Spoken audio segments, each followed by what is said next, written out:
আসসালামু আলাইকুম আমার প্রিয় বন্ধুরা, আশা করি তোমরা সবাই ভালো আছো আর আমিও ভালো আছি। আর আজকে আমার বন্ধুদের সাথে শেয়ার করছি আমার বোনের হাতের ঝাল ঝাল স্বাদের এই রুচি সমৃদ্ধ মজাদার ভর্তা রেসিপিটি। আর আমার বোনের হাতের এই ভর্তা রেসিপিটা যখনই বাসায় তৈরি করা হয়, আমার ভাতের সাথে আর কিছুই লাগে না, শুধু এই ভর্তাটা ছাড়া। একদমই আমি 1 থেকে 2 প্লেট ভরপেট ভাত অনায়াসে সাবার করে ফেলি এই ভর্তাটা দিয়েই। আমার মতো তোমরা যারা যে বন্ধুরা ভর্তা লাভার আছো, তারা মাত্র 2টি উপকরণ দিয়ে এই মজাদার রুচি সমৃদ্ধ ভর্তাটি তৈরি করে ফেলতে পারো খুবই ইজিলি, রসুন আর শুকনো মরিচ দিয়ে। এখানে দেশি রসুন দিয়ে এই মজাদার ভর্তাটি তৈরি করছি।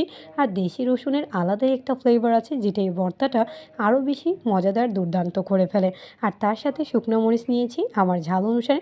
তোমরা তোমাদের ঝাল অনুসারে কম বেশি করে মরিচ নিয়ে নিতে পারো, কিন্তু আমার কাছে যে কোনো ভর্তা একটু ঝাল ঝাল খেতে খুবই ভালো লাগে, এতে মুখে রুচিও আসে। আর আমি ফ্রাই প্যানে এখন রসুন আর শুকনো মরিচগুলো টেলে নিলাম, খোসা সহ, কোনো রকমের তেল ছাড়া। রসুনের কালারটা একটু চেঞ্জ হয়ে আসলেই বা একটু পোড়া পোড়া হয়ে আসলেই প্লেটে নামিয়ে নিলাম। আর এখন তোমরা দেখতেই পাচ্ছ রসুনের খোসাগুলো একদমই ইজিলি তুলে আসছে। আর আমি এরকম করে প্রতিটা রসুন খোসাগুলো ছাড়িয়ে নিলাম। আর এখন হচ্ছে পাটায় বেটে এই মজাদার ভর্তাটা তৈরি করে নিচ্ছি।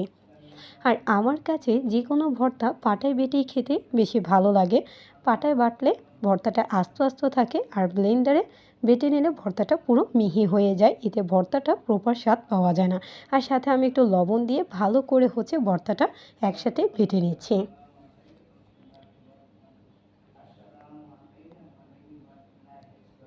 আর ভর্তাটা আরও একটু স্বাদে পরিপূর্ণ করার জন্য এখন আমি সরিষার তেল মিক্স করে দিচ্ছি, এতে আরও বেশি দারুণ ফ্লেভার আসবে আর খেতে জাস্ট দুর্দান্ত লাগবে এই ভর্তাটা খেতে।